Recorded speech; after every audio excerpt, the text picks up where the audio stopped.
in some of the 70 million kids that we have in this country, that would be a wonderful thing. So Brad, that's likely to happen because when you become cognizant of what money is, it could be, in these cases, kids get pretty smart pretty soon. We've got a lot of technology on their side. At some point, they'll be able to look at their phone and say, whoa, look at that. Won't that incentivize more interest in understanding what's going on here in terms of financial literacy? No doubt about it. It's already happening. Right? The problem is it's only happening for a few kids in America. If you're a kid in this country with money, then you come to your parents and say, hey, I want a Robinhood account. I want to trade my account. These kids, you know, we have great CEOs here of companies like Robinhood, Schwab, etc. They know these kids want to use these phones. The problem is everybody else. And that's the important point here, Kevin. This is not about an account that's going to change the lives of my kids. So my kids will be on their phones. They'll be able to see. Every single child in America, all they need to do is claim their account. We need every parent in America to claim the account that we're going to create on the 250th anniversary of America for their child. And to be precise, the money in these accounts for 75 years, the S&P 500 is compounded at 10.2%. This is the greatest economy with the greatest companies in the history of the world. And we're going to make every single citizen a shareholder. That is a transformational change in the social contract, in the promise that we're making for this country. You heard the Secretary say, we're in a battle for the soul of America. We are in a battle for the soul of America. It's time to make give everybody the opportunity to share in this upside. So to claim your account, simply done online, the Social Security number, that's it, and it starts. So, you know, the great fortune here is we're attacking this like a Silicon Valley startup in terms of building the app under the great leadership of the Secretary Bessent, Lou Pettit, the Assistant Treasury Secretary, who's helping to lead the charge, Joe Gebbia, one of the co-founders of Airbnb, is actually designing the app on our behalf. And we understand in Silicon Valley, you've got to remove all of the friction. One click, get your account. We want it as automatic as possible. We want every family to claim this account. And then even more importantly, we want it to be super simple for moms and dads and friends of the family to add $5, to add $10, to Apple Pay, double click on your phone, and instead of buying that Frappuccino, drop an extra $5 into your kid's account. If you do that every week, if you save $50 extra a week, it's transformational in the lives of your kids. And I'll just leave you with this. We ran a study 2 years ago. Kevin Hassett was one of the people who helped us do that study along with Ross Shapiro. There's a common belief in America that poor folks don't save. But you want to know the truth? Poor cohorts save if they have an account. The problem is that most folks in this country don't have an investment account and they don't have a savings account. We are going to unleash all of those moms and dads who love their kids just as much as folks who have money. We're going to unleash the power of them saving on behalf of their kids. And when you combine the power of philanthropists, the power of corporations, but most importantly, moms and dads, birthday parties and bar mitzvahs, right? That $5 or $10 a week, I think that is going to be the most transformational change. So in that vision, when the child turns 18 and has access to these funds, that becomes the anchor, the basis upon which they build their financial future. This account can be extended, broadened out, maybe more sophisticated where they line up their own stocks and bonds. It's a financial literacy launch pad in a way, because if you're right, and I'm sure you are, if you don't have an account, you can't do any of this stuff. Now you do. You're basically gifted one at birth. You don't know what it is for the first 36 months. Then somebody starts pointing to it and say, look at this, it's yours. And by then it's grown.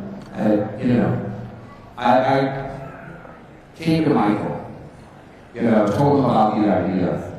But the most important transformational part about the idea is I said, Michael, this isn't a government program. This isn't coming to bend the knee to the government where the government controls the account and then we're dependent, increased dependency on government. It's the exact opposite of UBI. This is the antidote to socialism. The antidote to socialism is more capitalism.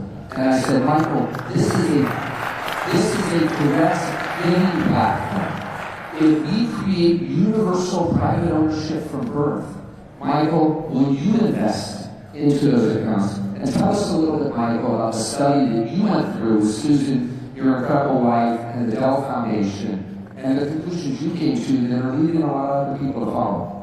Yeah, so our foundation has been focused on children from the beginning, and we've already given several $billion away, and I would say invested several $billion. And we looked at this program, kind of like what you're describing as sort of a platform. And there have been a number of smaller versions of this at states and in other countries. And what our study found was that when a child has an account like this, they are way more likely to graduate from high school, to go into college and graduate, to buy a home, to not be incarcerated, to be a contributing member of society, and it improves the mental health of both the child and the parent, even with a relatively small sum. And so that is why we wanted to participate in this in a big way. Originally, you and I went back and forth on these discussions, and with Susan as well, and we were like, well, what if we did Texas, and then we sort of said, well, let's just go big, right? And so he said, well, that's the 250th anniversary of the birth of the nation. $250 to 25 million children would cover most of the children that are born between 2016 and 2024, so the 2 to 10-year-olds, because the government's covering the 0 to 2.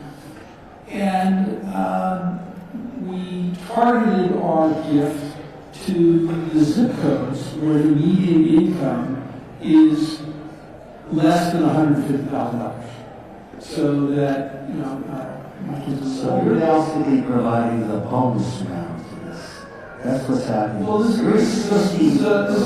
to get them started on their financial journey. And of course, we have Ray and Barbara Dalio, who have decided to do exactly what we're doing, but in the state of Connecticut. So those kids will get $500. And I think there's going to be other similar announcements. We talked to lots of folks. That's not important here, Mike. Yeah. I'm going to do it the state of Indiana. We're going to announce that, coming up here, my own state. We're going to get all 50 states in this country. I can tell you this. We have 250 wealthy people in this country who signed the Giving Pledge together. The problem with that is they don't know how to give the money away. If you're fortunate enough to start a computer business in your college dorm and have it become the most successful computer business in the history of the world, like the guy sitting next to me, how do you effectively, we are the most giving nation in the history of the world. Most of the rest of the world, they protect their wealth, generation skipping trust, dynastic wealth. If you talk to the richest 250 people in America, they want to give it away. That is a uniquely American phenomenon. But how do you give it away? Now we're going to cut out the middleman, cut out the charities, that are taking that charity. Not all charities are great, but this is a way to directly give to America's kids at scale. 5 billion, 10 billion, 20 billion from America's great philanthropists. The Treasury Secretary issued a 50-state challenge.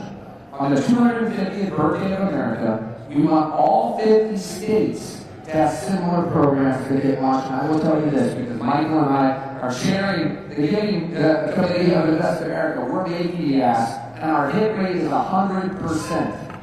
America's most successful people love the idea of contributing to these accounts. And so stay tuned over the course of the next weeks and months. But we're going to have a big bang come July 4th this year. And how we strengthens these families and these children, of course, strengthens the nation. You brought up a really interesting point. I think that many people have just about this program, beyond just its simplicity. Most charities have an expense ratio. They have to. They have infrastructure, reporting requirements, compliance issues. The drag can be as much as 9-10%. This has zero. You set it up, no friction, it all goes to the child. That's the sheer genius of this. And importantly, and not to get on the soapbox itself, but for the philanthropists who are listening in the room, it's 501c3 deductible, right? You're giving the money away to America's kids. There's no cost, right? You get the deductibility that the tax code, provides for that. And importantly, right, again, I keep coming back to this. Less than half of the kids under the age of citizens under the age of 40 believe in capitalism. We have a crisis in America, a battle for the soul of America. This is the antidote. This is a firewall in defense of free markets and capitalism and democracy. And on the verge of our 250th birthday, that is the negotiation. That is the social contract. It's not only the right thing to do on a moral basis to get everybody else into the game, but it's in the best interest of our country. It's true. It's impossible to find a mistake in this idea. And that's rare these days. On top of that, 100% bipartisan. Who doesn't want to do this? And that's Michael can comment to this as well. He's a really important point. Michael and I are working with a lot of governors around the country. You already heard from the state of Texas. The state of Texas has said they're going to add $1,000 to all the kids born in the state of Texas. You're going to see a competition among states. Red states, blue states, they're all going to add to the accounts of the kids, who are born in their states, and they're going to do a lot of creative things, tied to that giving, the citizens of those states. But, when Michael and I have conversations with people on the left and the right on Capitol Hill, I can tell you, when the doors are closed, everybody says, you know what, the president signed it, he deserves to have his name on the bill, we support this, we love this idea, it helps America's kids. Obviously, when they walk out in front of cameras, sometimes the story's a little bit different. We have a lot of reasons to have debates and battles in this country. This is one thing we can all agree on. Brad, the more I listen to you, I'm thinking this is Social Security Doge. That's what happened. It was stripped of all the bureaucracy and made simple. Supporting the individual and their rights and their dream and their family in a unique way in their authority. There's one thing about Social Security, aspect of this, because my 90-year-old mother, who's just at the national Hoosier, she was in Miami with me to watch Fernando Mendoza lead our Hoosiers to a national championship. I was in Miami watching Miami lose. But my mom said something to me 3 or 4 years ago that was really important. She said, when they told us about Social Security, they made a sacred promise to us. They said, my mom's poor, working 2 jobs. We're going to take money out of your paycheck, and we're going to save it for you. And when you retire, we're going to give it back to you. Right? That was an evolution to the social contract of America on the eve of the Industrial Revolution that prevented us from going the way of Weimar Germany. How did that work out? Okay? Well, the good news is, it's a promise, I think, that has transformed this country, kept this country together, made this country that brings this country on the pen. However, a complement to it, not a replacement. This president has made absolutely clear, Social Security is a sacred promise that must be met and will be met. And we're the richest country on the planet, and we have the capability to do that. However, it's equally important that we give every child prosperity now. Because too many kids along the way, we shouldn't be able to wait until they're 60 years old to feel connected to America. They need to see their dollars going to work for them and compounding on them. And we all know that the social contract is going to have to evolve in the age of AI, right? These kids need to see on their phone they have a little OpenAI and Anthropic and all the new companies that will come of age, because we're going to have disruption from artificial intelligence. It's a lot easier to face those sorts of disruptions that the Industrial Revolution brings or the AI revolution brings when you have skin in the game and you're benefiting on the upside. Michael, back in '87, you democratized technology by breaking the $1,000 price point at Walmart, which was called back then a multimedia PC. I was there selling educational software. In August, this is just a little piece of history which talks about you. You're just trying to say this, but until then, the PC was not affordable by the family. $8.99 for Delta Q. You don't remember the price. And why that mattered, it hit in February, 87. By August, when Michael Jackson wanted to drop his Bad album, the entire software industry had taken up world capacity of CD-ROMs, because your machine has a CD-ROM in it. Michael's album was delayed for 2 weeks because of you. That's what happened.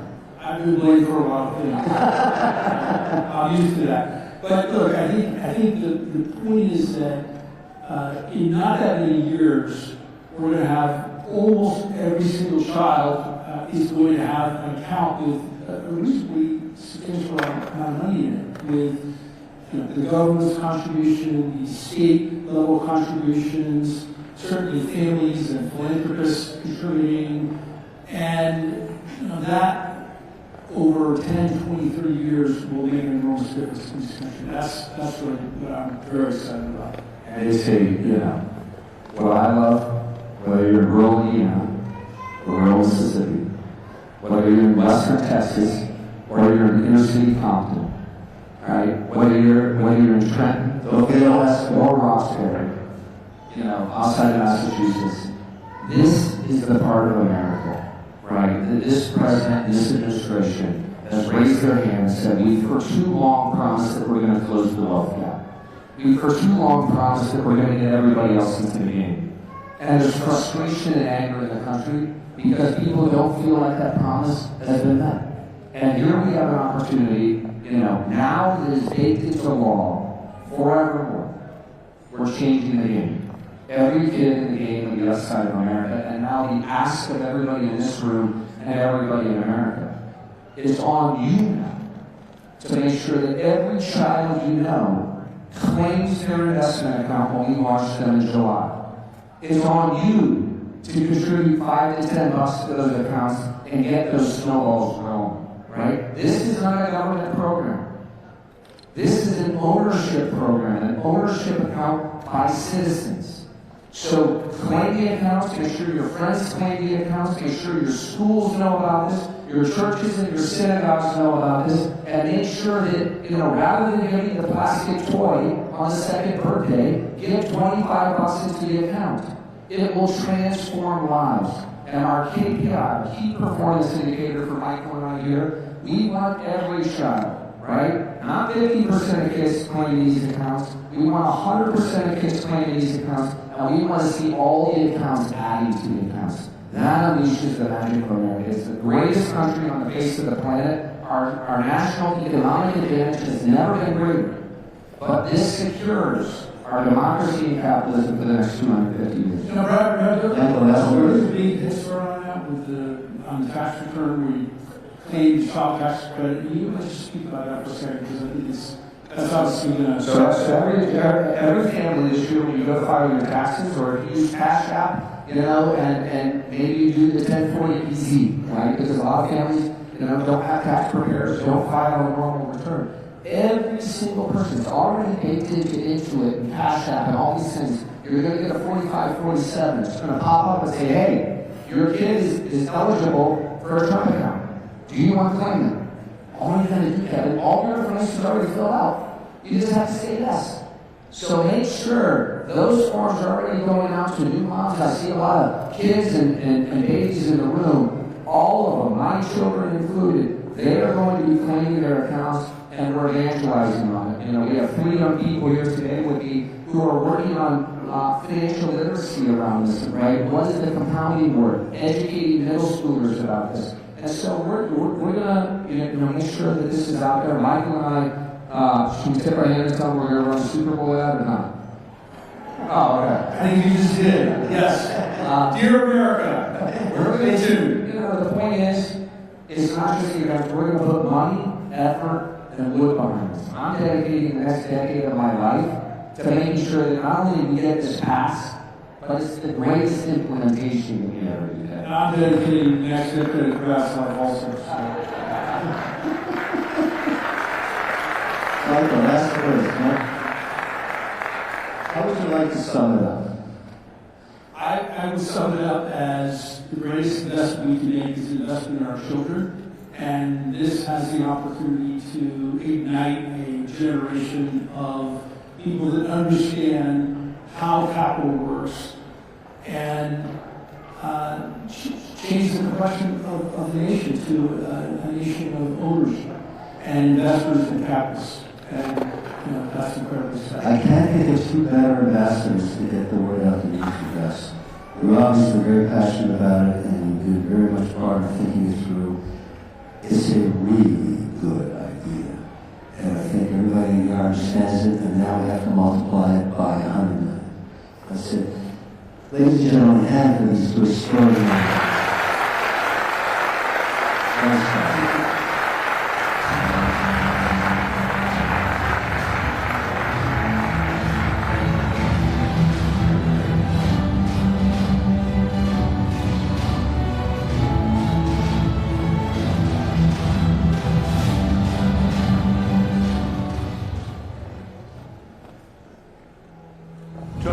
Will be the first trust funds for every American child, allowing family members, employers, corporations, generous donors to contribute money that will be invested and grow over the course of the child's life. This is a transformational act in this country forevermore. Every child starts off life in the game with a piece of the American dream and counting on the upside of America. It is the merging of President Trump's agenda of parallel prosperity, Main Street meets Wall Street. We are going to make sure that all American families have a stake in the success of the United States of America.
and gentlemen, please welcome our moderator, author and content creator Isabel Brown.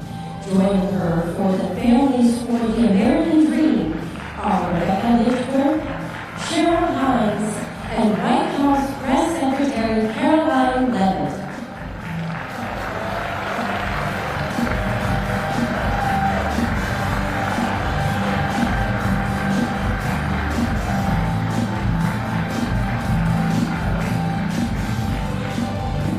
Good morning, everyone. We are so excited to be joining you for the launch of this incredible program and investment in the next generation. We were picked to do this event as a moms panel. So we are all moms up here and love to start our conversation today talking about our journey as mothers and what this program is going to mean for our children and grandchildren. To start, if you're unfamiliar with me, my name is Isabel Brown. I'm a content creator and the host of the Isabel Brown Show with the Daily Wire, a daily show geared towards Generation Z, where we discuss a whole host of cultural issues every day, from religion to politics, food, parenting, dating, and everything in between. But much more importantly, I am a mom to a beautiful 9-month-old little girl who just fell asleep backstage. She will be sitting out here with us. Her name is Isla, and between my husband's job here in administration in DC and my work, we are a very, very busy family, constantly plugging in our families to rear to service this next generation, but so excited to be teaching our children every step of the way what it means to create the American dream, both in our home and around the country. So very excited about this program. Rebecca, how about you? I am a mother of two, a 6-year-old boy and a 2-year-old girl. And I'm also 40 and pregnant. June, beginning of June. Little summer baby. I'm so delighted to be here, and I'm so happy that everybody is here as well, because it seems like we're all on the same page as far as how important this is for our children, how important this is for the future of America. And a part of our children's future is making sure that they have opportunity, and obviously when you have money is a tool, and you have way more opportunity. And so, I'm so happy. I'm calling him Grandpa Trump because I feel like he's giving my child, something like a nice gift, so I'm just so thrilled to be here and share more about the importance of this Trump House. Well, hello everybody. I'm Caroline, for those in the crowd whom I have not met, and it's great to see so many beautiful babies here today. They offered to bring our children. Isabel brought her perfectly behaved, beautiful daughter who's sleeping backstage. They said, you can bring your son. I said, if I brought my 18-month-old son, he would be diving off of this stage, he would be pulling our hair, he would be crazy. Boys and girls are very different, and I know I'm just going to learn that myself. I have an 18-month-old, and then of course one on the way. So I'm due in May, and very much looking forward to having a daughter. I'm very excited and proud to be here on behalf of the President in the White House today. The Trump accounts are an incredible initiative, perhaps the most pro-family initiative, one of the many pro-family initiatives this President has worked very hard to deliver upon. And I was so honored to really have a first-hand seat to watch how hard President Trump and the White House worked to get this initiative signed into law, and to really see this idea grow into a reality, to bring us here today where American families across the country can literally sign their children up for these accounts, which will lead to future investments, the reawakening of the American dream in this country. So it's just an honor to be here as not just the White House press secretary, but also as a mother, and sitting beside the great Cheryl Hines, for those who don't know. Oh, thank you for that introduction. Yes, my name is Cheryl Hines. I am a mother of 7. My daughter, thank you. Full circle of 10. Okay. My daughter Catherine is here today. Kat, you want to stand up and wave to everybody? She doesn't, but she will. I had one child, Catherine, and then when I married Bobby Kennedy Jr., he had 6, so together we have 7. And as I'm reminded, I am also a grandmother of 3. I don't feel like a grandmother, that's why I turned to you. You don't look like one either, girl. It took you long enough to get here. But yeah, so we have a very big family, and it's, there's always something going on. And like you were talking about, as a mother, as a parent, you have a lot of responsibilities, just trying to get through the day sometimes.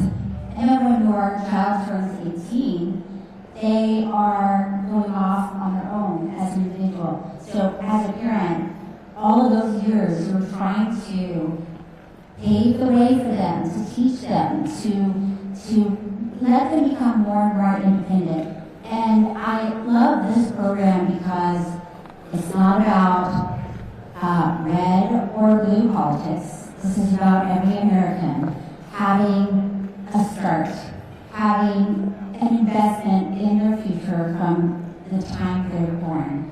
So So I know that we're going to talk about it, but that's why I wanted to be here today, because I think that's very exciting. So exciting and very important. Carolyn, let's start with you, just on some of the nuts and bolts of the program itself. You have a beautiful baby girl on the way, which is so very exciting. So I imagine you'll be sending your daughter up for a camp. Yeah. How do families do this logistically? So I will be sending my daughter her phone account. What perfect timing, am I right?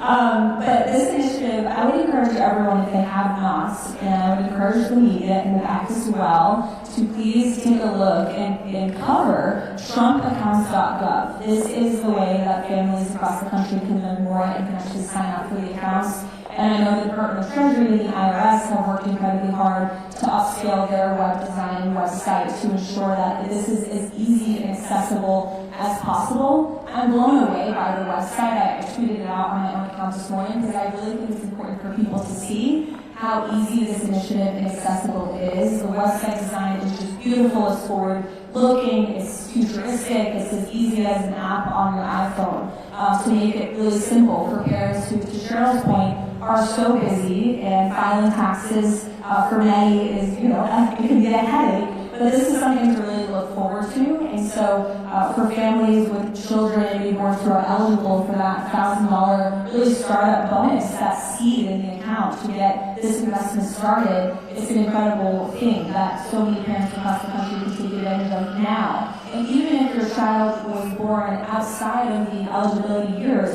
you can still sign up for an account at any time, and you can start that seed fund with your own investment. I also just want to point out how incredible this initiative is because it brings the private sector and the federal government together, which is something President Trump does best. He is a businessman at heart. He is running the federal government like it's a company, trying very hard to, cutting through the bureaucracy and the waste and the fraud. And this program, this initiative, is an example of seeing philanthropists and businessmen and women and entrepreneurs come together with those at the highest level of government to do what's right for American families. So also a big thank you to Michael Dell and his wonderful wife and the Dell family who have been just a huge part of this, and all of the other successful Americans and companies who have generously donated. Two stats I want to point out, if I could. I like to bring the receipts when I know the press will be in the room. 38% of Americans don't own stock. But with these Trump accounts now, every single newborn child within the years of eligibility will be invested in the stock market. And I think that's a really beautiful thing. And I know Secretary McMahon at the Department of Education is working really hard to sort of upgrade our curriculum across the country, allowing states to lead first so that children can learn about the stock market, can learn about our economy, can learn about these basic life skills that they should be taught in our classrooms. This is something our children are going to be learning about for generations to come and benefiting from themselves. And then secondly, this statistic blew me away so much, I had the fact checkers fact check it again, but it's true. As parents, if we make maximum contributions to our child's Trump account, the projected value will be nearly $1.1 million by the time they are 28 years old. That is incredible. By the time your child is 28 years old, the Trump account could earn them up to $1.1 million. I'm 28 years old right now. I wish I had a Trump account back in 1997, so this is amazing. Yes, indeed. And I think it's so interesting to look at this retroactively, understanding that for many Gen Zers in our country, financial literacy was never a part of our curriculum growing up. No one taught us how to file for our taxes, no one taught us how to purchase a home or to invest in the stock market. Absolutely correct. So making sure that our children have this capacity is so important from the education side. But Cheryl, you talked about parenting as launching your children successfully into the world. Are you hopeful that new parents, and this generation of new parents in particular, has the chance to learn some financial literacy along the way with our kids through this program? Well, I do. I think that this program is so helpful in that way because, like you're talking about when you were growing up, when I was growing up a long time ago, we didn't talk about money in our house. We didn't have any money in our house. My parents worked very hard and we were just getting by. But even to talk about finances, to talk about money, was so stressful. And it was stressful because we just didn't have any. So to to start an account that has money in it, that is going to be that child's account, is such a great way to introduce finances, financial literacy, financial independence, and a great time for parents to be able to talk about it with their children. And, we all know every child develops differently at different ages. So, as a parent, you can keep connecting with your child when they're 8, when they're 10, when they're 12, and look at the accounts, look at what that interest is. And like you were talking about too, having parents, I don't want to say donate, that's not a good word, is it?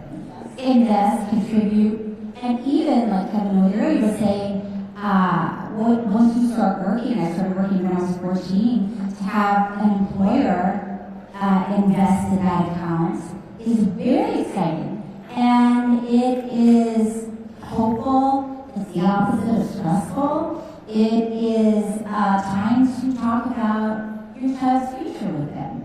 And I think that's just so great. And the child will already be emotionally invested in that because it's theirs. Not only is creating a major pendulum swing for the financial security of our children's future, which is so important in and of itself, but Rebecca, I think this also marks a huge cultural shift that we're seeing in response to what can only be described as the degradation of the American family we've witnessed throughout our lifetime. In the last several years, marriage rates have been at a historic low. We know our fertility rate as a country is at a historic low. Our Vice President spoke last week at the March for Life here in D.C. about his goal and dream to have America make more babies, which they are putting their money right where their mouth is as a beautiful second family right now in office. Your organization does incredible work ensuring that moms feel that greater sense of service to our society and culture at large. Do you think we may see more moms and dads as a result of this program? Yes. Short answer, yes.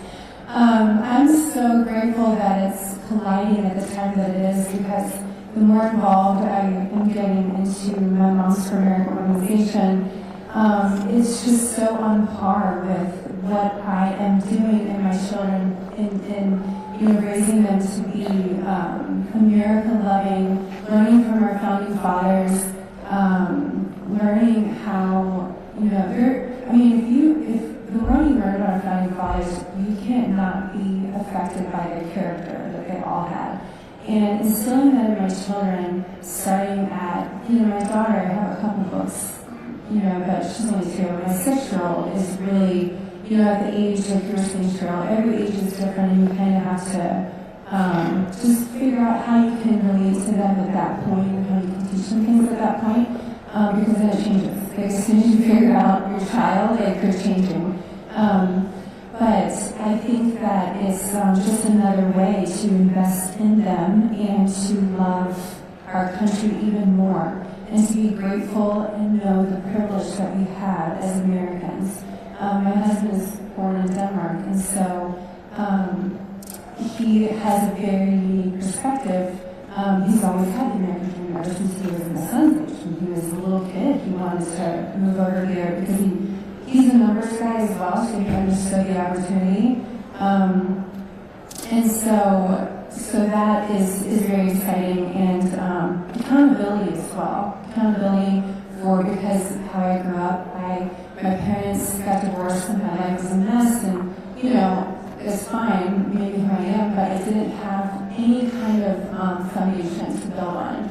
In the beginning of my life starting out, I always felt there was a hindrance, and that was I wasn't financially free to do anything. And even after I took out loans for college, I just, you have undercredit, and then you can't, so it's just the fact that I get to do this for my children is really, it makes me emotional because it's really setting them up for an amazing life. But accountability, I have a funny story to tell you.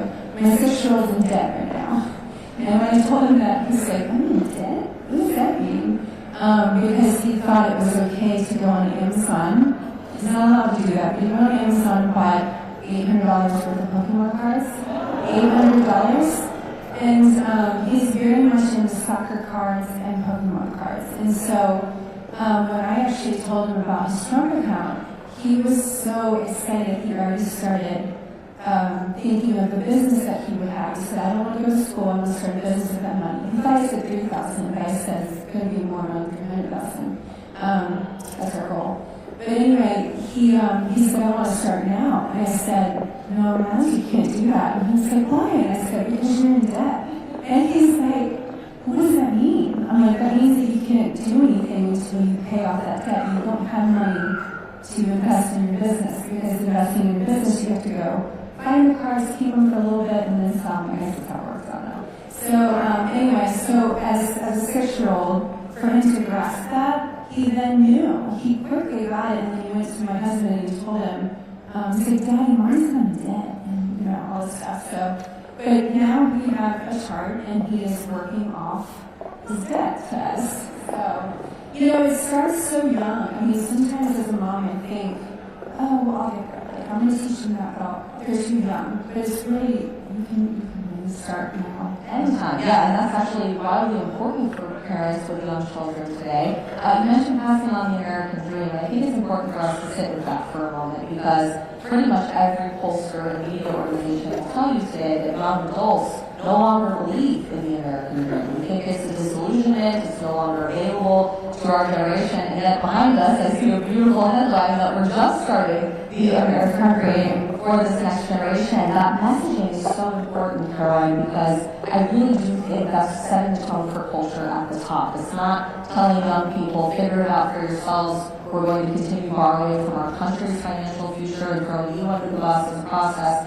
To the contrary, we're flipping the script and the narrative in Washington through these Trump accounts by investing in the next generation and telling them you can be the champion of your own future, and generationally the American dream continues to survive. That's happening at the same time as a new baby boom down the street at 1600 Pennsylvania Avenue that you're participating in. Can you speak to the culture that is We practice what we Yes, you do. Can you speak to that culture that is so pro-family and how that's manifesting in so many different policies like this one? Yeah, absolutely. Well, there is a very pro-family culture in the White House, and I credit the president to that, and also our great chief of staff, Susie Wiles, who really just encourages and supports all of us as young parents. There's several other young mothers in the West Wing and many young mothers across the whole White House complex, but there's also several young fathers whom I work alongside, and so there are always children, toddlers, babies in the West Wing in our offices, and it's totally normal, and I think that's a really beautiful thing, because we are able to not just work for the greatest president in our lifetimes, but also raise beautiful young families, and that opportunity has been provided to us directly by the president and our chief of staff, Susie, so thank you to both of them. But I think the fact that that culture in the White House exists is because the president understands that the essence and the foundation of the American dream is the American family. And I'm sitting and listening to Rebecca's stories of her household. Those will be core memories for your son. We all have core memories from our childhood. One of mine is when my mother brought me to TD Bank up in New Hampshire to start my very first bank account. I think I was probably 10 years old. And I remember bringing my little purse and sitting with the bank teller and thinking, this is so cool. And that was my very first checking account. It was a joint checking account at the time with my parents. And watching that grow and then working at our family's ice cream stand throughout the years. And these Trump accounts are going to really form core memories for parents and their children within their households, which will set up our country one household at a time for success. And in addition to these Trump accounts, these are a huge initiative, but it's just one small piece of the puzzle with respect to all President Trump is doing. If you look at the One Big Beautiful Bill in its entirety, the largest middle-class tax cuts for working families in American history. No tax on tips for service workers, no tax on overtime for our law enforcement officers and anyone who is working overtime to try to make ends meet. No tax on Social Security for our seniors. And in addition to prosperity, the other most important facet of the American dream is safety. And as a mother, there's nothing you want more than your child to be safe and healthy in this country. And thank you to your husband for all he's doing to make America healthy again. That's an amazing movement. the President promised and you delivered by appointing your husband and all the great work they're doing at HHS. But I think safety and health and prosperity are really the three things as parents you want the most for your children. And if you look across the board at all of the policies this president is implementing, from Trump accounts to border security to working with local law enforcement to make our cities safe places for American families, removing dangerous, violent criminals from American streets, and making America healthy again. Just everything this administration is doing is restoring the American dream. It's very exciting to be part of. And it really does start inside the White House.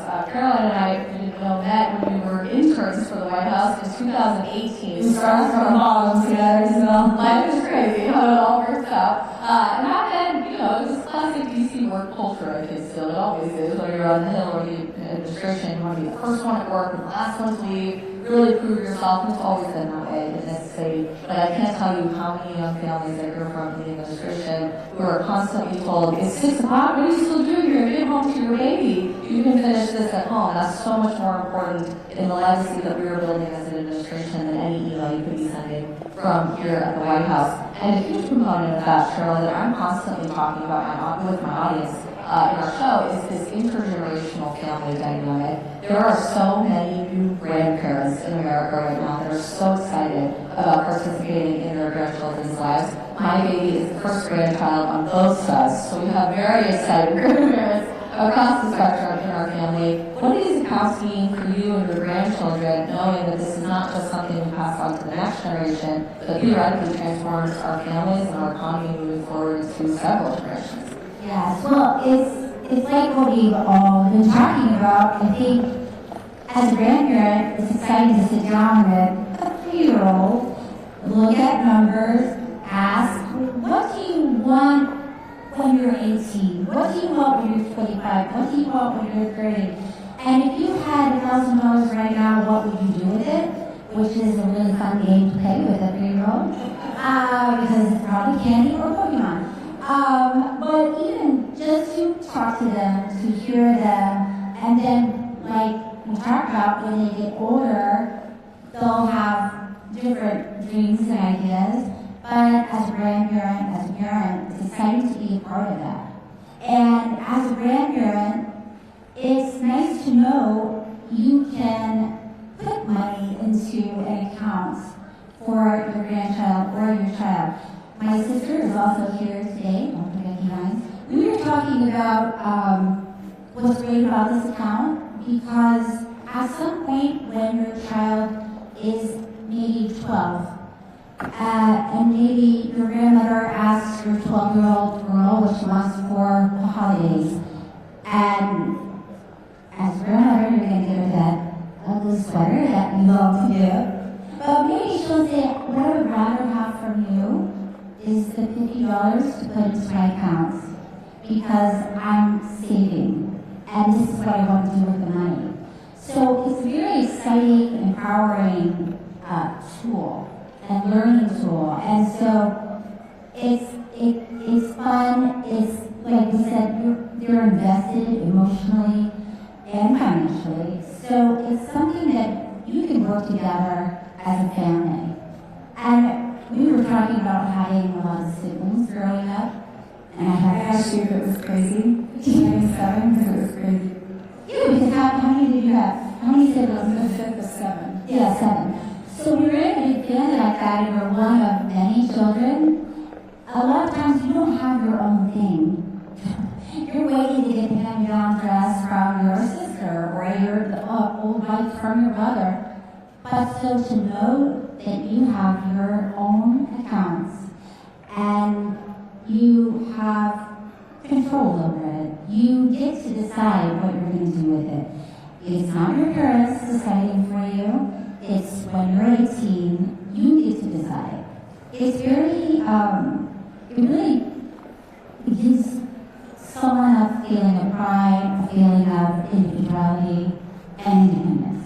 Absolutely, and there's a huge shift, I think, into that individuality that Typically, when we were growing up, the idea was you had a college investment account, you were expected to use that for tuition dollars. But like you said, your son wants to start a business when he turns 18 and wants to make sure that he has the chance to be an entrepreneur. What an incredible foundation to be able to give him. When it comes to investing in your own American dream for teenagers now, and children who will grow up with these accounts, do you think that's going to create more of an entrepreneurial spirit with this next generation? Absolutely. I mean, going off what Cheryl was saying, you know, whether you're in a big family or a small family, just that that specific investment to them as an individual, you know, is it, you know, over and over and over. Because kids are, you gotta describe this, right? And you know, just they can start to dream their dreams every time you bring that up to them. And there's something else I was going to say. Pregnancy brain. We've all been there, right? But yeah, I do. I see that in my son because, you know. But I really want to bring up the Moms for America organization because I really encourage everyone to visit the website if they can. If you are, they have a Granny Grizzlies group too. So Granny Grizzlies, but it's, you know, it's like it just gives encouragement. Actually, they talk a lot about health. I'm sorry, I know some. Oh, I enjoy names. It's a privilege. It really is. No, it is a privilege. I actually wanted to ask you that. Do they call you grandma or do they call you? They call me Share Bear. Share Bear. You are really busy. It's perfect. Share Bear is so cute. That's powerful. I love it. But you know, I can't help but think of that when I think of the talks that I will have with my children for their investment account. You know, because it just goes back to the foundation of the dream that our founding fathers had, you know, and yeah, so. Caroline, I'd be curious to get your thoughts on this. The media is here today, and you deal with media day in, day out with your job. I'm already starting to see an interesting reaction to the idea that we do have a fertility crisis, a marriage crisis, a family crisis, as some sort of partisan political talking point that it only applies to one side of the political aisle today. And I'm sure there will be many who come out saying, because it's called the Trump account, this is not a good idea for our society or a positive investment in the next generation. What message would you tell the media and those who might be skeptical about this, that this really is about all of our families and about the entire American people? Well, we will try our best to get fair coverage on these accounts, and I do think, for the most part, the coverage has been positive and fair because it is such an overwhelmingly positive and nonpartisan issue. However, it is unfortunate that most Democrats on Capitol Hill voted against the piece of legislation that signed these Trump accounts into law. So remember that, Americans, who's voting for these Trump accounts and investments and who's not. But I would just add that it is unfortunate, the bias in the legacy media. We do fight it every day, but I would encourage everyone who's here to please cover this fairly and honestly, because this is an incredible initiative that really has the potential and the power to change lives. And that's why the president is showing up here today. We've already done a few Trump account events with him over at the White House, but he wanted to come in just a few minutes, I believe, to speak with all of you directly about this again, because it is such an incredible achievement for our country and for our children. And it's something that, to Cheryl's point, red or blue or nonpartisan, I think all Americans can and should be able to celebrate, and that includes those in the media. One more logistical question I have for you, Caroline, about the program is something that really I haven't seen any coverage about in the media at this point. You know that Creative is born within a certain window. They'll have the $1,000 bonus, which is a fantastic investment in their future. Parents can contribute up to $5,000 annually from a tax-deductible standpoint, which is amazing. But employers are also eligible to contribute to these accounts, and I haven't seen anyone talk about that. Can you share a little bit more about that? Yeah, so just to go back to the eligibility, if your child was born January 1st, 2025 through 2028, you're eligible for that $1,000 sort of seed fund to get the Trump account up and running from the United States government. and then an additional $5,000 each year contributed by yourself or others into the account, maximum $5,000. Employers are also allowed to contribute, which I think is an incredible thing for businesses, small, medium, and large. And it's something that I believe, as a young mother myself, and having a lot of friends who work in the private market and private sector, employers should use as a recruiting tool. I mean, how wonderful when you are trying to hire the best and brightest talent coming out of our colleges and universities to really use this as a recruiting tool for these young people who want to work at these big companies and corporations. You can tell them we'll invest in you, and not just you, but also your future and your children. So again, this is just a beautiful example of President Trump knowing that the private sector often works best, and while he's the head of the entire United States federal government, finding ways to work with entrepreneurs and businessmen and women who are enabling the American dream. And those great men and women should not be demonized. They should be celebrated, and they should have a partnership with this administration and administrations to come as well. Cheryl, we've talked a couple of times about your husband's effort to make America healthy again, which we are so deeply grateful for. And I'm curious to get your perspective on financial security as an element of that. Health certainly is multifaceted when it comes to what we eat, the pharmaceuticals that we take, our mental health, and spiritual health. But what will this mean for the next generation of Americans? I think it really speaks to mental health. Like I said, when I was younger and when you don't have money, it is very stressful. And it's hard to talk about. You internalize it. You oftentimes don't, if you're a parent, you're not sharing that with your children. So this is a positive way to talk about finances, to plan for the future, to have peace of mind. Even as a parent, I could probably name 50 parents who have kids who said, the day you're born, I'm going to start an account. But the day you're born, you're already working 24 hours a day, and that may not have happened. And so for a parent, it gives you a peace of mind that there is an account there for that child. Only for that child. So it brings you a sense of calm. You're talking about money in a positive way, which brings you some mental health ease. So I do think when you're talking about AHA and you're talking about a healthy lifestyle, that also includes finances, because you can take care of yourself all day and eat right and exercise, but if you are under so much stress because you don't know how to make financial decisions, it will affect your health. So I think this program is, like we're saying, it's bipartisan, it's not about politics, it's about children and families, and I think it's really a great program. In our last few minutes together, I would love to switch gears a bit as we await the President's arrival here to just ask what this is going to mean for moms and what legacy you all are leaving as a mom for your family. Parenting has been so demonized in so many different ways in our culture throughout our lifetime, and I think young women especially have been told such negative things about the experience of raising the next generation, of experiencing pregnancy, and all of the beautiful things that come along with that. We have two pregnant moms here on stage today, and very busy women, we're all working women in our own way, but I think we would all say our family is certainly the most beautiful thing that has ever happened to our lives. So if you can share a bit about what that means for you and how you will encourage the next generation to experience that for themselves as well, that would be phenomenal. Rebecca, we can start with you. Thank you. So I never really knew who I was until I became a mom. And that may sound corny, but it's absolutely true. And I didn't know what I was capable of either until I became a mom. And going back to what Cheryl was saying, I will testify on that. That was me in my 20s. And even into my early 30s. Most of my 20s, when you should be like, this is me, this is my life, I'm going out to the world.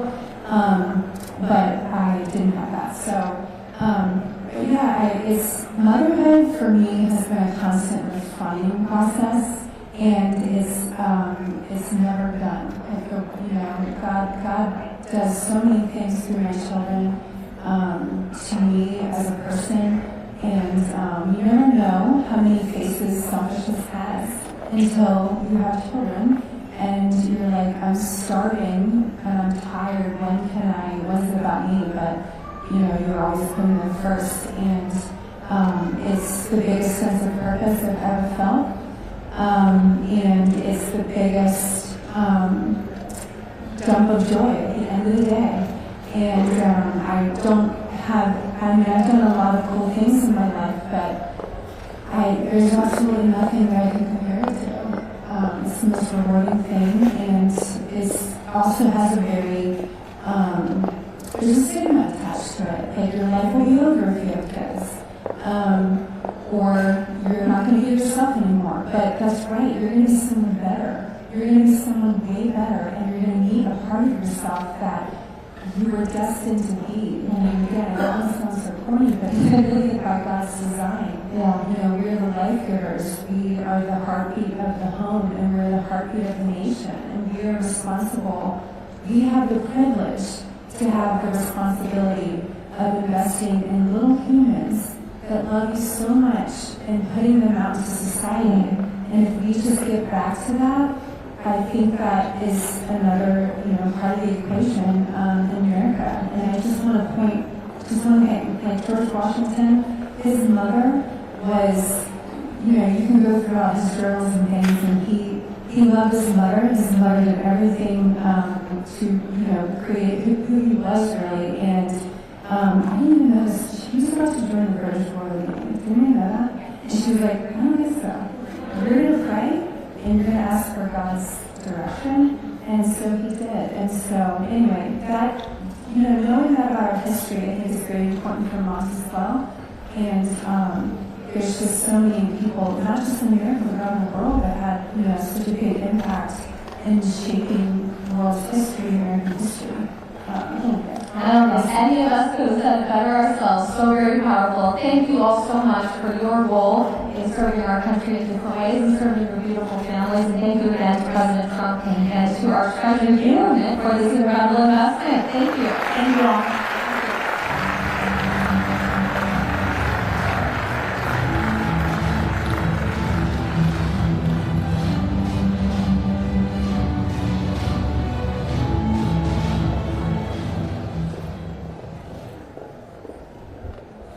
Be there in person with such a tremendous gathering of leaders and philanthropists.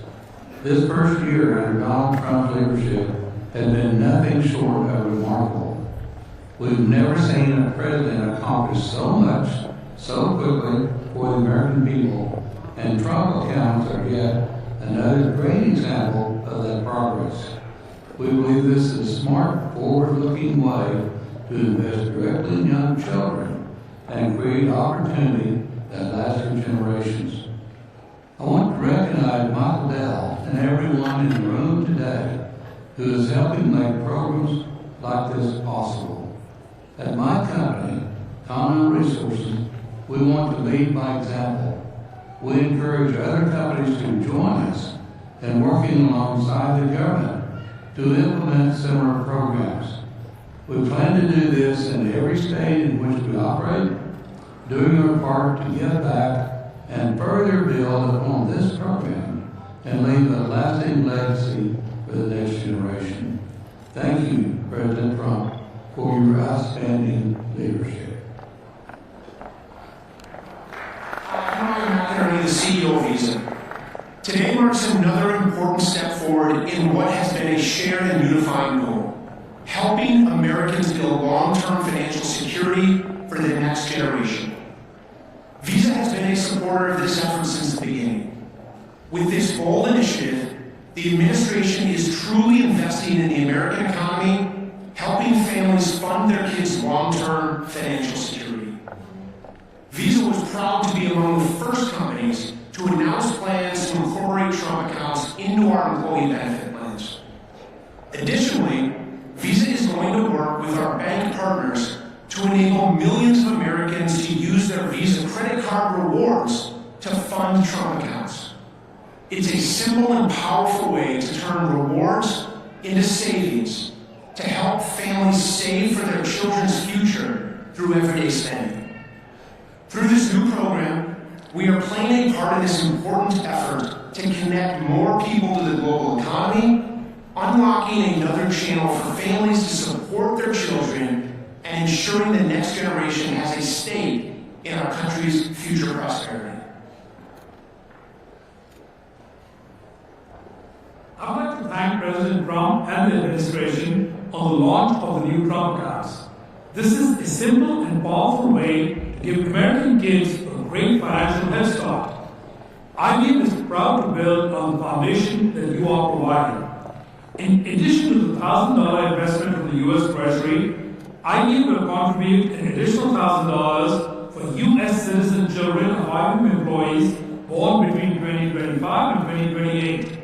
IBM will add an additional $1,000 contribution when parents contribute $4,000 within 24 months of their child's birth.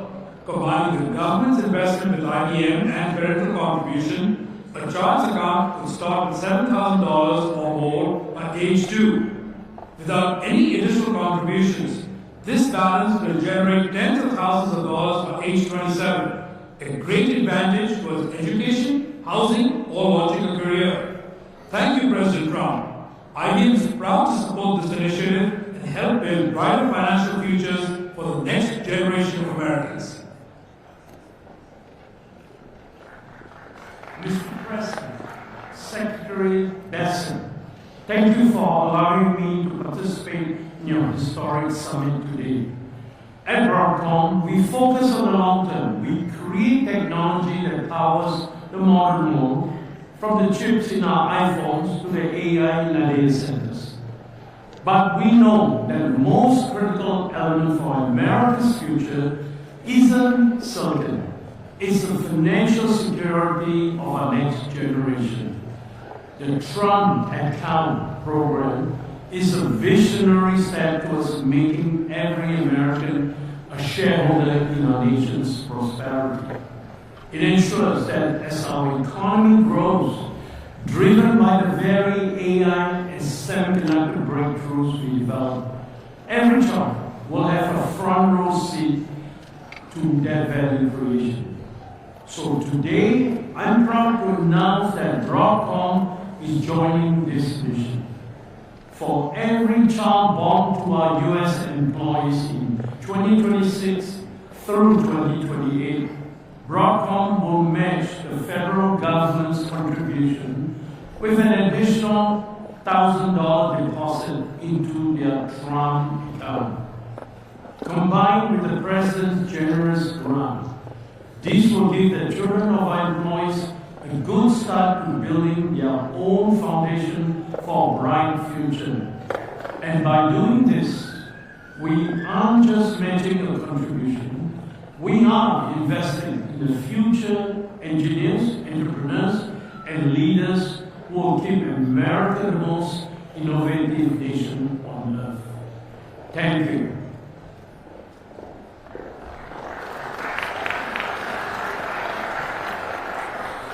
Ladies and gentlemen, please take your seats. The Trump House launch will resume momentarily.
time I walked into the stage, I heard that song, I liked it. It was 10 years ago, and he's been with us all the way, fantastic guy. He's never been a man who made so much money from one song. And I'm happy about it. But I'm delighted to be back in the beautiful Mellon Auditorium. Wonderful family. Tim Mellon's a great guy.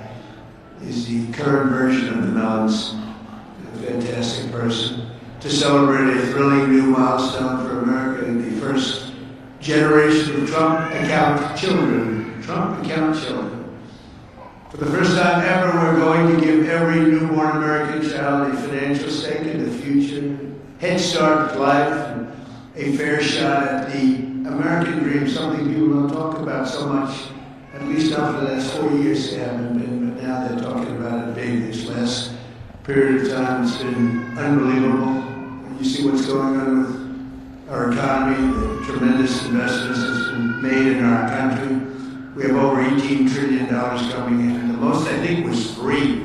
That was 10 years ago in another country, not even our country. We have $18 trillion, and we have thousands of businesses being built all over the country, and hundreds of massive plants, so big, car plants, AI plants. With the support of the men and women here in this beautiful room, over the next 15 years, we're going to put $3 to $4 trillion of wealth into the hands of young Americans who otherwise would have really started out with nothing. It's really an amazing thing because it gives young children that start out with really nothing, and it gives them, boy, it's more money than anybody could imagine from their standpoint, and they'll have a real start in life. And that's why decades from now, I believe the Trump accounts will be remembered as one of the most transformative policy innovations of all time. And I've done a lot of them, the tax cuts, and we've done a lot of them, more than I think anybody. And I think this is going to be one of the most outstanding. Last summer, I signed the great, big, beautiful bill delivering.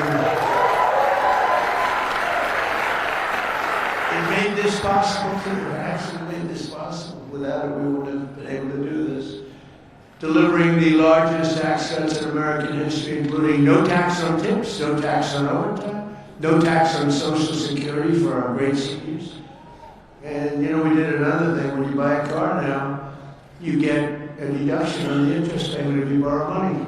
So think that rich people get so many deductions. I'm the king of deductions. I love deductions. But people, middle-income people, never had a deduction before. Now they're getting a deduction on interest. They buy a car. That's going to have a huge impact on the automobile. By the way, there's one proviso. It has to be made in America. If the car is made in another country, no thank you. But they're all going to be made in America pretty soon because we have factories coming in from Canada, Mexico, Japan, Germany, all over Europe. They're all coming here to make their cars because they don't want to pay tariffs. Very simple. It wasn't very complicated. You'll see those numbers starting to produce. That's why you see these massive construction numbers, and soon when those things start opening, you're going to see employment, and you're going to see wealth creation for middle-income people like you've never seen before. Every single Democrat in Congress voted to raise taxes on hardworking citizens. The whole campaign was raise taxes. I've never heard of it before.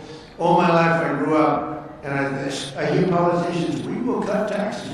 This is the only group I've ever seen, we're going to raise your taxes. No wonder they lost. Actually, there were other reasons also. But together with the majorities in the House and Senate, we overcame their obstruction, and we put more money into the pockets of every working American than anyone thought even imaginable. Perhaps no provision of the great big beautiful bill will prove more consequential than Trump accounts. Under this program, the U.S. government will automatically create a tax-free investment account for every newborn American child, something that nobody really would have even thought of. There were some brilliant people that thought of it for a long time. They're here with us today. We're going to introduce a couple of them. But nobody really, I mean, I've had friends that the top people in business, they came up to me, whose idea was this? This is great. They said, I never thought of that. We'll fund those personal accounts with a seed contribution of $1,000, which will compound and grow over the course of their lives and can grow into very, very substantial numbers. Parents, employers, churches, states, and loved ones will also be able to add up to $5,000 in additional money for those accounts.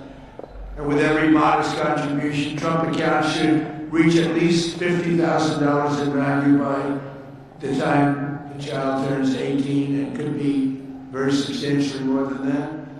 With slightly greater contributions, the typical account will grow to $100,000, $200,000, and can even grow up to past $300,000 per child.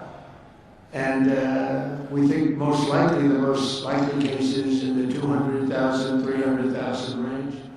The size and scale of this wealth will dwarf all government programs ever created to benefit America's youth. There's never been anything like this. That's why everybody's talking about it. Even really people that truly hate me are making this investment. One person hates my guys. He put $1 billion into it. I said, you must like this program a lot because you can't stand me. I said, I do, but I do like you more than you think. They liked me more in the last year than they liked me before. Although we had a great first term, we can't forget that. We had the greatest economy in the history of our country, but this is blowing it away. So, every president, thank you. Every president in modern history has left our children with nothing but debt. But under this administration, we're going to leave every child with real assets and a shot at financial freedom. We'll ensure that Americans don't just end their lives with a nest egg, but instead all Americans will begin their lives with a beautiful nest egg. There's never been anything quite like this. I want to express my tremendous gratitude to a very special couple who believed so strongly in this vision right from the beginning, that they personally donated $6.25 billion. That's $6,250,000,000. Even the 250 is a lot of money when you think. I mean, you know, Nikki, do you hear that money? That's big even compared to rapping all the money she makes. She's hearing a number like that. She's saying, how many songs do I have to make to catch that? But amazing thing, $6,250,000,000 to fund Trump accounts for an additional 25 million children aged 10 and under. And that's Michael and Susan Dell, two incredible people. Where are you, Michael? Where's Michael? Stand up, Michael. What a great guy. What a great guy. You know, I tell you, he didn't do it for his business. He did it, I guess, probably would have been better off not to. That's a lot. But you know what? I hope everybody goes out and buys Dell computers. My son, I told you, Barrett, he loves that computer. I don't know what the hell you're doing to it, but he likes it. But I just want to thank you very much, and Susan. It's unbelievable, really unbelievable what you've done. So Michael and Susan made this donation in recognition of America's 250th anniversary, because there's no better way to honor America's history than to invest in America's future. That's what they did. And this is perhaps the largest, one of the largest certainly, but perhaps the largest private donations of all time. That's a lot, $6,250,000,000. And somebody did say that. A friend of mine, very rich, he's going to put up $100 million. And he said, geez, you know, think of it, the 250 that Michael has is a lot more than mine. And I haven't even talked about the $6 billion. But anyway, it's amazing when Michael can start off with very little money and build a fortune where he can, routinely make such a payment and investment in the youth of our country. Michael, you're great. Thank you, man. Thank you. And I also want to say hello to and thank some very special people that have been with my administration and really become friends of mine. On occasion, I have little arguments, but generally, I would say really good. And who's doing, and start off with a man who's doing a phenomenal job, Treasury Secretary Scott Bessent. Scott, thank you very much, Scott. And he loved this right from the beginning, Scott, right? He saw this and he said, wow, what a great idea that is. This is, hundreds of thousands of dollars by the time they reach 18, but we can go 21. They can keep it in longer. But he saw this right from the beginning. He said, wow, this is great. And we have some other ideas that will be great, but this was one that just hit everybody. This was an easy one to think about. And again, that bill allowed us to do this. Otherwise, can you imagine trying to get this approved by Democrats and Republicans? Let's get together. We got it done. Also, a man who's made your life much easier, because those of you that are building plants and equipment so you can give your money, ultimately you're giving your money away anyway, no matter how much you make. But he's made it a lot easier. You know, approvals for big plants used to take 20 years, 25 years, and then you get rejected, actually. You go 20 years environmentally and they'd reject you. You finally, if I think of it, a guy starts young, he starts an approval process. By the time he's middle-aged, they take a vote and he loses. It's not worth it. But we have a man that's getting these things done in a matter of weeks. And the biggest plants in the world are being built right now, and he's getting them done fast. He's getting electric plants built so that we can buy them. They're paying for them. They want to pay for them. So they can open up their AI plants, and they can open up their automobile plants, and lesser so. The automobiles, believe it or not, take much less electricity. You're going to have to tell me why you need so much electricity to create information. I said, what's your primary product? Information. Oh, I see. Information. It better be damn good information for the kind of money. But Lee Zeldin is a star, and he has been incredible. Thank you, Lee. And, you know, I have to say this, Scott and I were talking about it. So Lee went out to California after the fire, which would have never happened if they would have let the water flow from the Pacific Northwest, which everybody's been telling them, including me. Now I just opened it up. We literally sent in the military to open it up. But if they would have let, you wouldn't have had the fires, because you would have had a little thing called the old-fashioned way, water in the fire hydrants, as opposed to empty fire hydrants. You would have had water, and most of the houses had the sprinklers on top. No, there was no water in their sprinkler in their living room. All those fires wouldn't have started. But they did start, and I will say that Lee, the most difficult permit was Lee. I went there a couple of days after the fire, met so many people on the streets, in many cases fairly wealthy people, some very rich people. Some of the best houses in California burned down. And I said to him, so what do you want to do? They said, sir, we want to start immediately. Well, we'll get you permits. Now, the hardest permit, Lee, was the federal permit. Is that right? He got everything done in 20 days, right? The whole thing? Is that a correct statement or less? 20 days. So he got everything done, 100% ready to go. And I went for a meeting, and this mayor, who's a grossly incompetent person, she said, we're going to try and have the permits done within 2 years. Remember that? I got into an argument. I said, you mean within 2 days, right? She said, no. And I'm meeting all these people as I'm walking along the streets with the fire departments and the policemen, and they're all devastated. You know, they're still smoldering. They weren't even allowed to go on their property. The Environmental Protection Agency local said, don't go on your property, okay? We said, okay, don't worry about it. Any problem is gone. Any problem is burned. Any germs are burned. They're burned. They were burned. Nobody's ever seen anything like it, but all so unnecessary that it happened. But we got it all done in 20 days, the whole place. And yet now, still, more than a year later, they don't have permits. Almost nobody is building. So I haven't told this to Lee Zeldin yet, but I'm going to put you in charge of getting permits. I think we're going to override the local authorities, because they're never going to have it. And when I was told that there's a provision where you can override the local authority to get things done in case of, because it's really, to me, it's a national emergency. What they've done to these people is horrible. It's just horrible. And they'll still vote Democrat. Can you believe it? After all, it's just, they get used to it. Although I must say we converted many. We'll probably convert a lot more. But I just want them to get into their houses. And I don't want a big section of the area built into low-income housing. They want to put low-income housing right smack in the middle of it. And that's not the American dream, you know? You didn't do that. And low-income housing is great. I built a lot of low-income housing, but you don't put it there. This is one of the richest neighborhoods in the world, and we're going to let those people. And I recommended strongly that everybody gets the approval, immediate approval to build a house, and you give them a 10% bonus, so they can build a house 10% larger than they had before, if they want, for all the suffering they've been caused.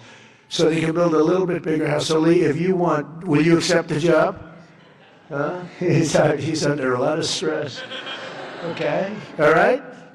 Override those people. Those people are incompetent. Between the mayor and the governor, they're incompetent. They'll never get approved. They'll never get approved. So do whatever you can, Lee. There's a provision that you're allowed to do it, and I'll sign it in 2 seconds, frankly. It'll never happen. I also want to introduce a man, Frank Pasigno. Now, if you met Frank, and if you knew Frank, he's quiet, but he's actually a stone-cold killer. He was one of the biggest people in business. He would have been sitting with you. In fact, now he's got a better seat because he's working for the government. He's the head of a lot of things, but the job he's done in this country is great, and he's working on Social Security and a thing called the IRS. He's working with Scott on both of them, really, but the IRS in particular, and he is a fantastic man. Where are you, Frank? Took the biggest pay cut in history. He went from being paid $35 million a year to being paid about $35 a year. I think you may have taken the biggest pay cut in history. He'd be close. He'd be one of the top 5, because a few people have done that. Few billionaires have sort of left. But Frank has gone from one of the most successful people. He worked with Jamie Dimon. I don't think Jamie likes me too much nowadays, but that's okay. I never minded that. But Frank, you are fantastic, and you're doing a great job. We appreciate it. Thank you. And thank you to their family. The director of National Economic Council, a man who's in the news a lot. You know, my only problem is I don't want to lose him. I will tell you that he's working from a big deficit because I don't want to lose him. He's so good. Kevin Hassett. Thank you, Kevin. Thank you, Kevin. A friend of mine, a senator who has been unbelievable. She's a tremendous woman, married to a great football player. Her husband is a massive man. This guy, he played in the NFL, I guess, for 11 years. He was top-of-the-line player. I met him. I said, that's not a normal situation. Look at this guy. This guy was seriously powerful, big, and he's as nice as he is big. And she is one of our best senators, Senator Katie Britt. Very good. Thank you, darling. From Alabama, I love Alabama. We love Alabama. Marsha Blackburn is an incredible person. Unfortunately, she's running for governor. She's running for governor of Tennessee. I'd love her not to. I begged her. I said, Marsha, we don't want to lose you in the Senate. But I have to say they're lucky. They're lucky to get you because you are a talent and a great person, and you've been with me all the way, and I appreciate it. And you're a very special person. Marsha, stand up, please.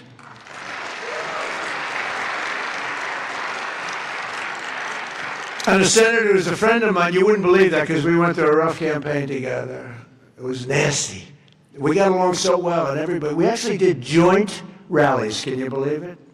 He wanted to get somebody action, so he's smart. He said, would you do a rally with me? But we did joint rallies, and the press used to say, will you ever, start fighting? I said, don't worry, it'll come. He said the same thing, don't worry, it'll come. He's a very tough guy, very brilliant guy. In fact, when I said, because I had never gone into a debate before officially, my whole life was a debate, but I had never debated before officially. And I said, let me find out about my competition. Who are these people? Because many of them, there were senators and mostly senators and governors. And I said, well, why don't we start with this guy named Ted Cruz? Let me, he was the best student at Harvard, #1 in his class. He was the best student at Princeton or something. And he was the national debate champion for 3 years. And I said, well, I don't like that. I didn't know that. I don't like that. And he was a very good debater, I will tell you that. He's a smart guy. But I'll never forget, because he was the first one I looked at. I just joined the ranks of politics.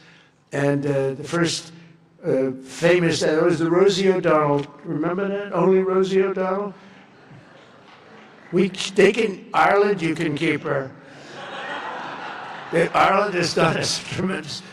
The head of Ireland said, "Are all your people this way?" We don't want that.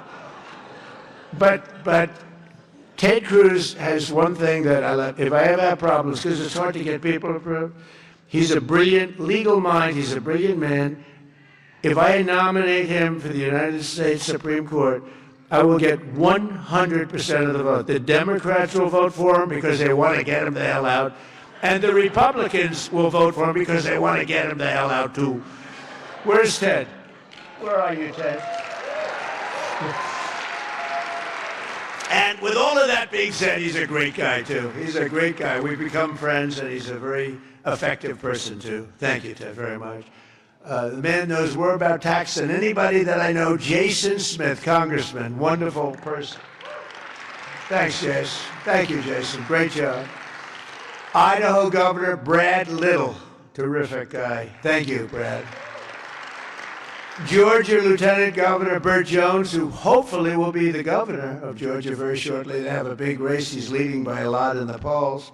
He was outstanding as a lieutenant governor. He's great everywhere, and I've endorsed him fully, so I don't want to, do anything that you don't know about. I have given him my complete and total endorsement. Burt Jones, where are you, Burt? Thank you, Burt. Great guy. Chief Design Officer of the United States, Joe Gebbia. Joe, thank you. Great idea, great ideas. Also, we have Mr. Wonderful, Kevin O'Leary. I like Kevin O'Leary. Where's Kevin O'Leary? Come on. Kevin is so nice. He's with me 90% of the time, but when he's with me, he's really with me. Great. And we got the TikTok deal done. Who the hell thought we could do that, right?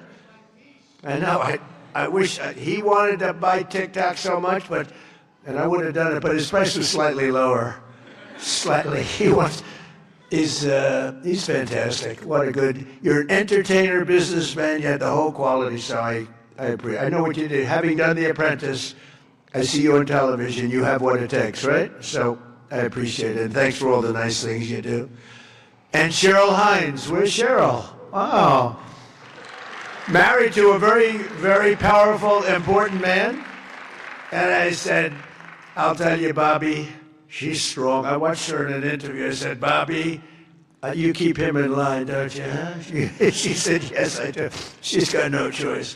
He's doing a great job, and so are you. Yeah, he's doing a great job. He's doing a very different kind of a job, too, and he's doing things that people have wanted to do for a long time. And they didn't have the courage, so say hello to Bobby, okay? We're also pleased, my daughter, she went crazy when she heard that this was happening. I want to go, she happens to be in the wrong state right now for that, but when she heard that there's a certain person that's here who's the greatest and most successful female rapper in history, Nicki Minaj. Come on, and and Nicki makes a lot of cash. Not as much as Michael Dell, not quite. Not as much, but that's okay.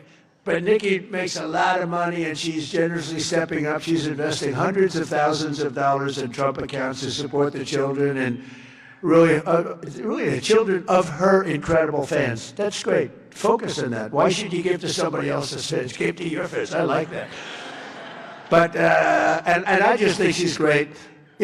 I've been hearing so much over the years, because I didn't know Nicki, and I've been hearing over the years she's a big Trump supporter and a Trump fan, and she took a little heat on occasion. Her community isn't necessarily, I tell you, we did pretty damn well with that, with your community, as we say.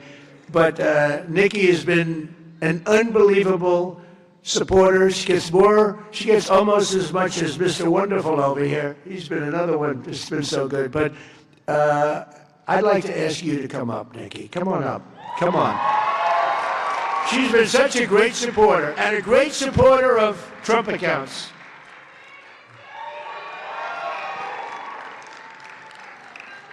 And I said, I'm going to let my nails grow, because I love those nails. I'm going to let those nails grow.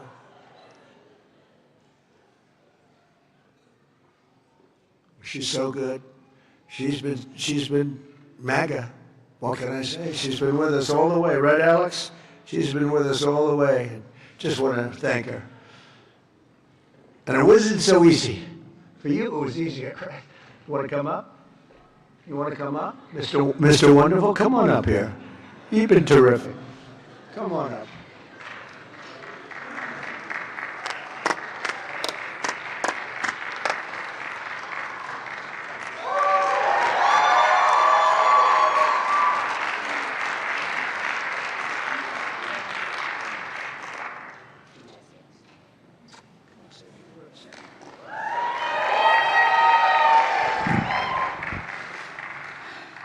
Hello. Well, I don't know what to say, but I will say that I am probably the president's #1 fan. And that's not going to change. And the hate or what people have to say, it does not affect me at all. It actually motivates me to support him more. And it's going to motivate all of us to support him more. We're not going to let them get away with bullying him and, the smear campaigns. It's not going to work, okay? He has a lot of force behind him, and God is protecting him. Amen.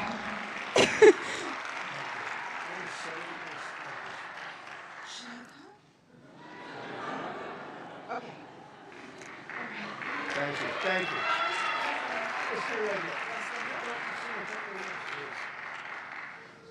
On behalf of all the entrepreneurs in America, I'd like to thank you, Mr. President, because we create 72% of the jobs. Companies 5 to 500 employees, and all we care about is policy. We love policy, pro-business policy, and these accounts are fantastic for independence and support. I thank you very much. It's all about the entrepreneur, and I think you know that, sir.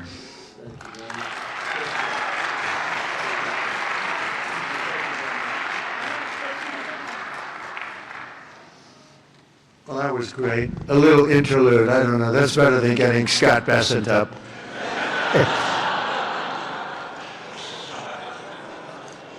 Thank you both very much. Two terrific people. When Trump accounts officially launch on July 4th of this year, every parent will be able to activate their accounts and access the funds at the trumpaccounts.gov. So it's all set up, all ready to go. It's beautiful. The site is beautiful. On that glorious day, we also expect to have commitments from generous private individuals in all 50 states, and they'll be making additional contributions to children in their own states. And already legendary investor Ray Dalio has pledged to adopt the entire state of Connecticut. That's pretty good, Michael. And thank you very much, Ray. Great legend. And today, one of the original advocates of this program has agreed to adopt his home state of Indiana, Brad Gerstner. And Brad's here someplace. Where's Brad? Come on. I think Michael and Brad, would you come up here, please? Come up here. I mean, this isn't exactly Mr. Wonderful and Nikki, but I think they might be worth more money than Mr. Wonderful, right? These guys are worth a lot of money. But Brad is donating, listen to this, $250 to Trump accounts for all children under 5 in Indiana. So every children, all the children under 5, $250, and he'll be donating tens of millions of dollars more in matching contributions to millions of children all across the country. He's going to make a massive donation already. We know what it is. Brad is not only one of the most successful business people, he's the founder of the Invest America Foundation. And he's been working on this idea for years. And he was the one, he went over to see Michael. Michael loved it. And those two were a hell of a team, along with Mrs. Dell, who's been so great, Susan. I also delighted to report that dozens of major employers have signed up to add the Trump account contributions to their employee benefit packages, including Uber, Schwab, Charter Communications, and many, many others. And just today it was announced that Intel, NVIDIA, Broadcom, IBM, Steak and Shake, Coinbase, Continental Resources, and Comcast have all signed up for really big contributions. So I want to thank them. I want to have you two guys come on up. would you say a couple of words? Brad and Michael, would you say a couple of words? Only Indiana, you can't do bigger. We love Indiana, but you know, how about Indiana, Iowa? No, we appreciate it. Big numbers, thank you. Thank you. Well, 4 years ago, we set off on a journey to reconnect every child in America with the American dream. This president ran on a Main Street agenda that too many people had been left out and left behind. And his articulation of no tax on tips, that doesn't help rich folks. That helps those left out and left behind. No tax on Social Security, no tax on overtime. And when Ted Cruz authored the Invest America Act in the Senate, and Michael Dell partnered with me to bring the private sector to bear on this, we had the opportunity that this president was willing to sign. He immediately understood the impact. That this wasn't about the wealthy folks in America. This was about the 50 million American families who will be lifted up and reconnected to the American dream, because this is now the law of the land. Forevermore, every child in America, from rural Missouri to rural Indiana, from Trenton to Compton, is going to start off life with an investment account at birth, seated with $1,000, where they privately own NVIDIA and Microsoft, all the greatest companies in this country, right? Not dependent on government, independent from government. Not more socialism. The answer to more socialism is more capitalism. This makes every child in America a capitalist from birth, and it would not have happened without the leadership of our Treasury Secretary, Scott Bessent, without the leadership of the Speaker and Ted Cruz in the Senate, but most importantly, and every business leader in America will tell you this, for too long they had no access in Washington to the White House. People didn't want to hear their ideas. This president is voracious in his desire to hear from America's leaders about how to make America better. This is citizen democracy at its best. An idea that started around a kitchen table in Silicon Valley makes its way to this day. I'm humbled and honored to be here, and I'm grateful for your leadership.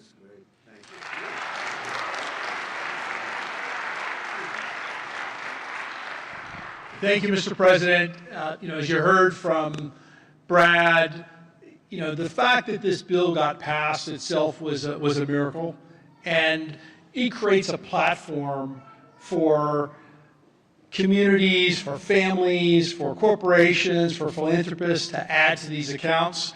And in not too many years, essentially every child in America will have savings invested in the greatest companies in this country. And that will change the face of this country over the next 10, 20, 30 years. We couldn't be more excited about this and the opportunity to make a difference. The best investment a country can make is in its people, especially in its children. And this creates an incredible platform for that to occur at enormous scale. And we're excited to see it all come together. Thank you all so much.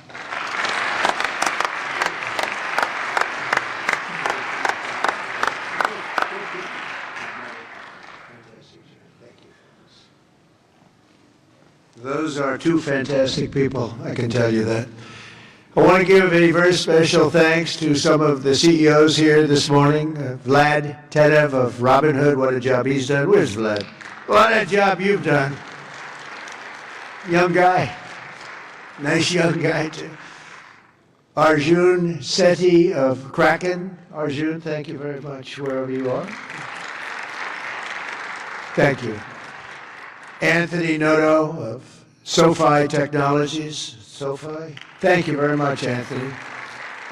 These are the ones you read about, and Bill Ackman is here, Pershing Square, and Hock Tan of Broadcom, and so many others that if I name them, we'll be up here all day, but I just want to say that what a job you've all done. Incredible job, everybody. Just about everybody in this room. Not everybody, I'm not in love with everybody, but a couple of them I don't like very much, but if they're here, I'm starting to like them a lot better because they're here for a very good reason. I'm officially calling on all employers all across America to follow the lead of many of these amazing companies and make matching Trump account contributions to benefit for the American worker, and they're going to benefit the American worker so much.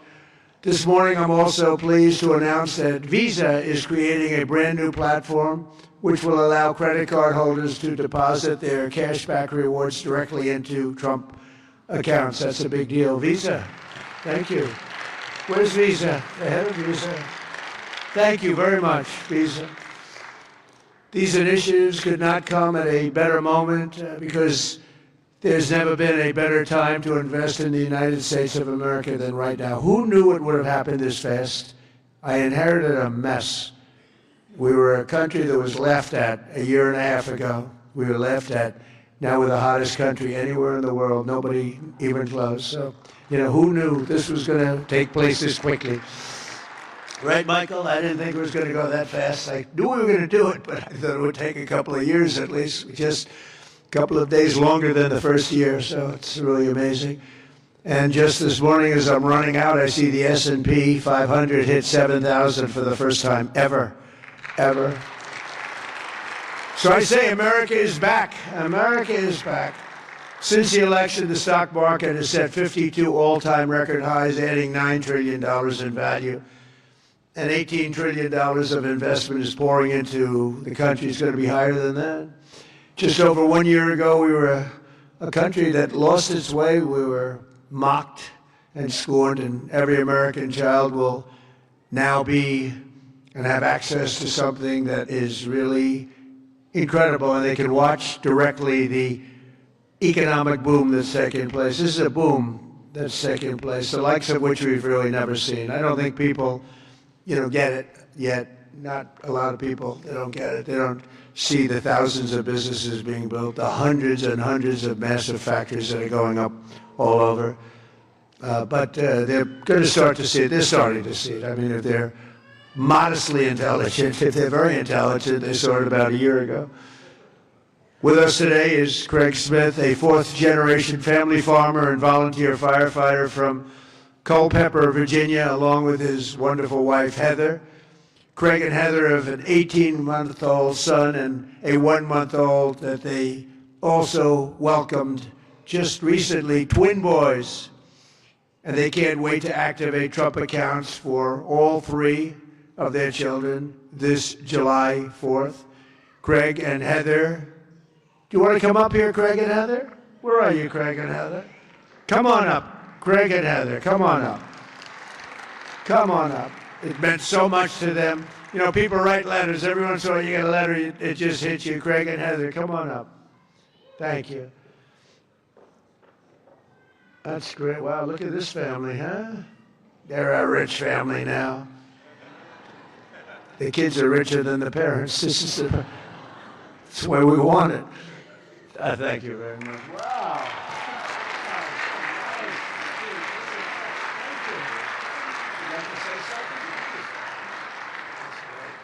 We just want to thank President Trump for all of his hard work and dedication to American families and farm families like ours.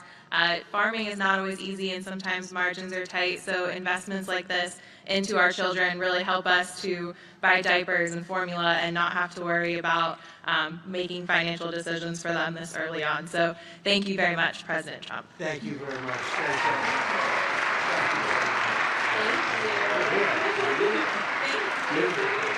Thank you.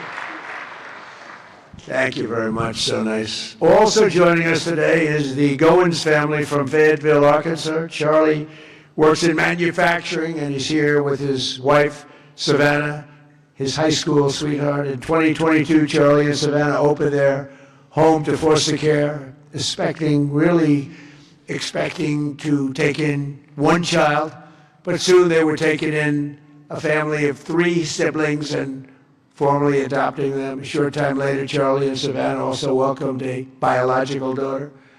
Trump accounts will give each of these children a much better start in life. And Charlie and Savannah, where are you? Are you down there? You want to come up? Come on up here, Charlie, real fast. We're holding up a lot of big business people. We can't hold them up. Michael will take back his donation. Say what? I want my money back. Come on up here. These are great families, but there's millions and millions of families that are going to be so amazed and so happy at what's taking place. Sort of a miracle, I think. Nice to see you. How are you? How are you? Oh, look at that. So nice. Hi. How are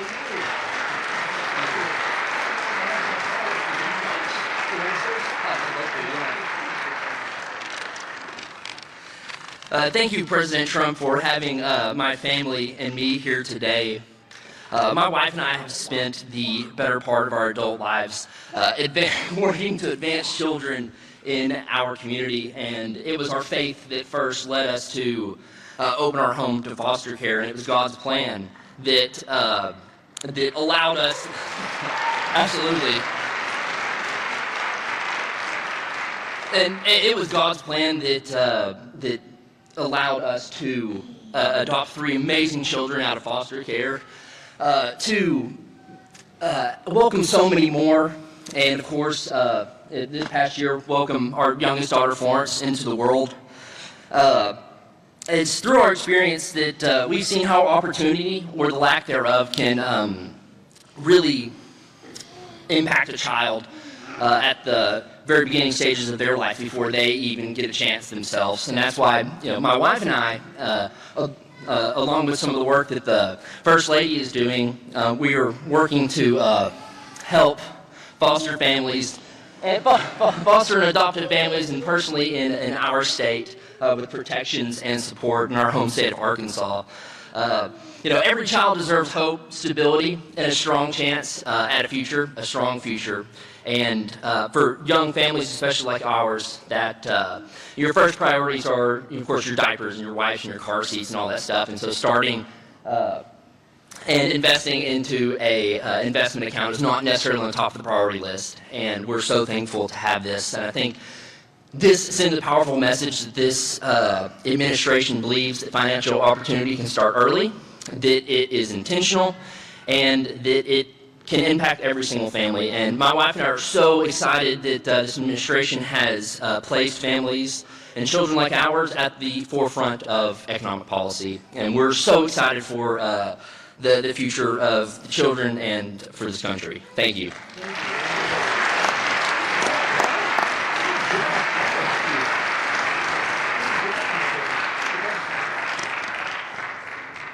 That's a great job. I was wondering how much longer he could. Did you notice it? It's getting heavy. That's still 50 pounds or something. Right? I said, how much longer is that? And finally, it broke loose. But you could see a loving father there, couldn't you? Huh? The way he did that, right? Wasn't that a loving father? I watched that. He was grabbing. That's a great family. Thank you very much, both. Beautiful. So in conclusion, the ultimate success of the Trump accounts will be measured not just in the wealth created. It will be seen in young people buying houses that they could never have even dreamed of buying. It will be seen in diplomas earned, companies founded, families formed, and more babies born.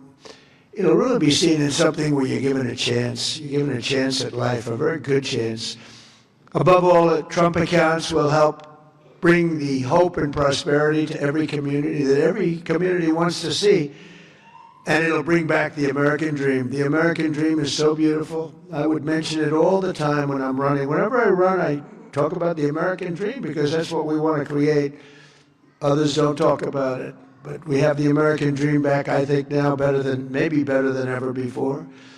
For generations, Washington politicians have done nothing to take from the hardworking people of our country. They take and take. They do nothing but take.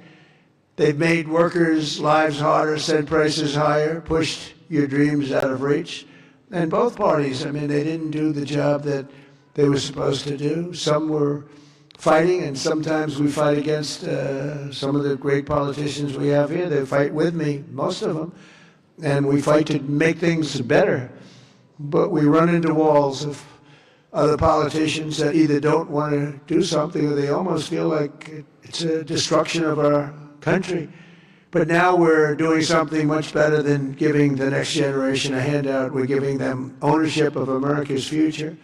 so that they can grow up, chart their own destiny, and make our nation greater and stronger and better than ever before.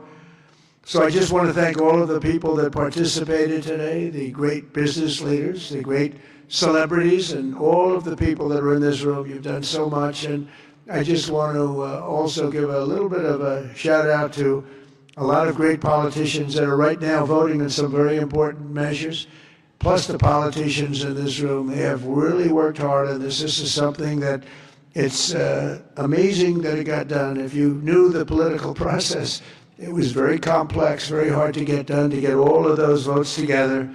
But we did it, and it's going to be great for America. And Brad and Michael, thank you both very much. Special, special people. Thank you very much. And God bless everybody in the room, and God bless America. Thank you very much for being here. Thank you. Thank you.